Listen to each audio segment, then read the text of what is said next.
এই চ্যানেলটাকে সাবস্ক্রাইব করুন। সাবস্ক্রাইব করে দিও। সাবস্ক্রাইব করা সম্পূর্ণ ফ্রি, তাই যারা যারা ভিডিও দেখছো একটা করে সাবস্ক্রাইব করতে কিন্তু কেউ ভুলো না। তো বন্ধুরা, তোমাদেরকে প্রথমে যেটা জানাবো, এটা আপডেট নয়, এটা একটা জিনিস তোমাদের সাথে শেয়ার করি। তো গতকালকের ACL2 এর ম্যাচের লাইভ লিঙ্ক কিন্তু আমি শেয়ার করেছিলাম।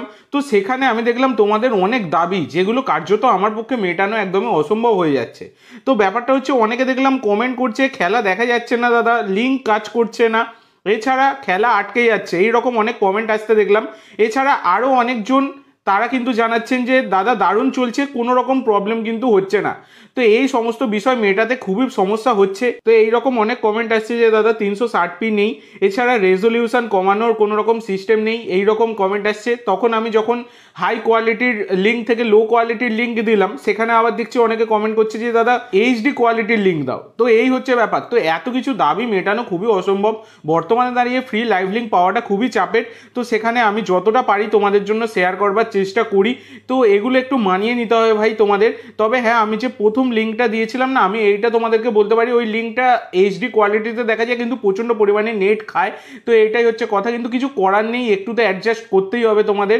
এগুলো একটু মানিয়ে নিও তোমরা পরের ম্যাচ থেকে। আমি এত কমেন্টে রিপ্লাই দিতে গিয়ে আমি প্রায় 15 থেকে 20 মিনিটের মতো আমি ম্যাচই দেখিনি, মানে ম্যাচ দেখার সময় পাইনি এত কমেন্টে রিপ্লাই দেওয়ার জন্য। ওই জন্য বলছি ভাই, একটু নিজেদের মধ্যে অ্যাডজাস্ট করো এগুলো, যাতে তোমরাও ম্যাচ দেখতে পারো, আমিও ম্যাচ দেখতে পারি, একটু তো বুঝতে হবে বলো। এছাড়া বন্ধুরা, কালকের ম্যাচটা কিন্তু জিও টিভিতে দেখানোর কথা না থাকলেও কিন্তু জিও টিভিতেও দেখানো হয়েছে শুনলাম। তো সেক্ষেত্রে এটা একটা ভালো খবর। এর পরের দিন থেকে তোমরা কিন্তু জিও টিভিতেও যারা চাও, মানে ACL এর ম্যাচ তোমরা দেখতেই পারো। তো এরপরে যে আপডেটটা তোমাদেরকে দেবো সেটা হচ্ছে, গতকালকে মোহনবাগানের অবস্থা খুবই খারাপ দেখা গেছে। কি রকম পারফরমেন্স দিয়েছে মোহনবাগান তোমরা সকলেই দেখেছো, একদমই অতি জঘন্য পারফরমেন্স।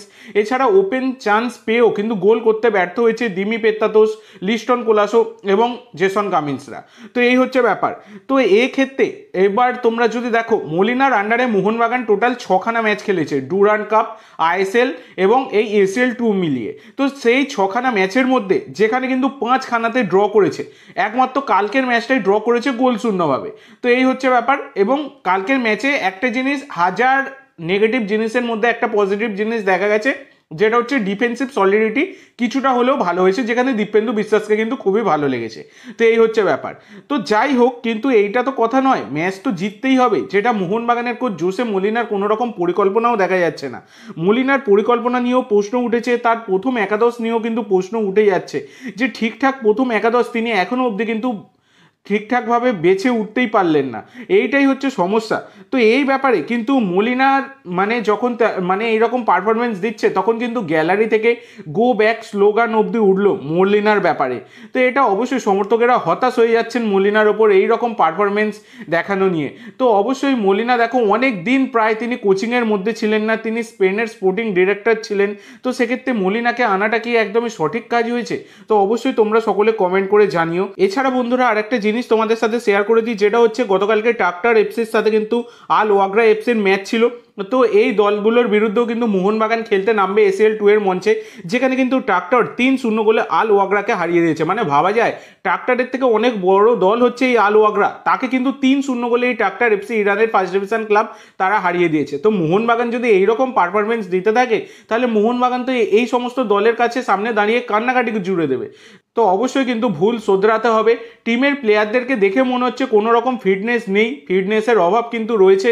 তো প্রচণ্ড পরিমাণে কিন্তু টিমটাকে স্ক্যাটার লাগছে। তো তোমাদের এই বিষয়ে মন্তব্য জানিও।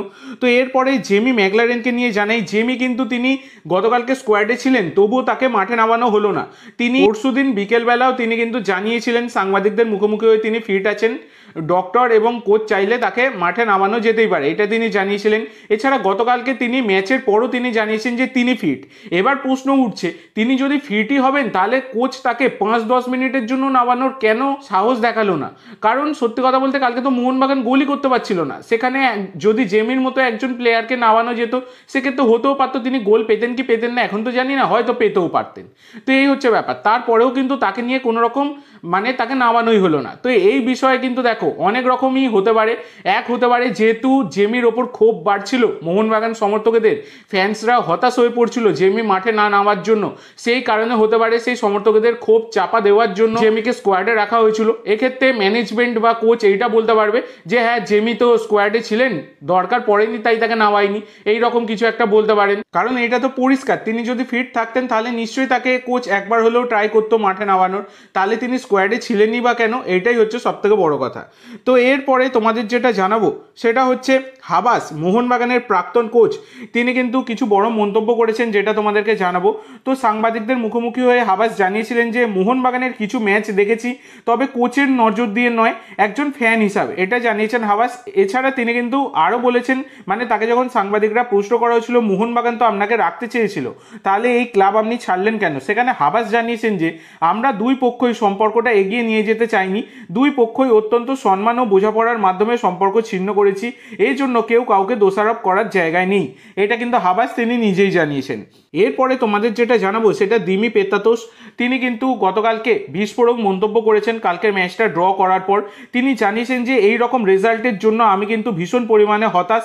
এছাড়া তিনি কিন্তু বলেছেন আমি রেফারি নিয়ে কোনো রকম কথা বলতে চাই না, তবে রেফারিং কালকে কিন্তু একটু খারাপ হয়েছিল, কারণ তোমরা দেখেছো যেটা কিন্তু দীপেন্দুকে ইয়েলো কার্ড দেখানো হয়েছিল ওটা কিন্তু ইয়েলো কার্ড নয়, দীপেন্দু কিন্তু বলেতেই ট্যাকেল করেছিল, তারপরেও সেই রেফারি এইরকম ইয়েলো কার্ড দেখিয়েছে। তো দেখো বন্ধুরা, আমরা শুধু ইন্ডিয়ান রেফারিদেরকে নিয়ে বলতে গেলে চর্চা করি এবং ইন্ডিয়ান রেফারিরা এই পারে না ওই পারে না এই সব নিয়ে আমরা আলোচনা করি আইএসএল এর ম্যাচ দেখে, তো বিদেশি রেফারির অবস্থাও একই, ইন্ডিয়ান রেফারিদেরই মতো, তো এখানে কিন্তু কিছু বলার নেই, এই হচ্ছে ব্যাপার। তো দিমি পেত্তাতোসও বেশ বিস্ফোরক মন্তব্য করেছেন রেফারি নিয়ে, সেটা কিন্তু তোমাদেরকে জানালাম। এরপরে যেটা জানাবো সেটা হায়দ্রাবাদ এফসি, তারা কিন্তু কোন কোন প্লেয়ারকে সাইন করিয়েছে আগেই তোমাদেরকে জানিয়েছি।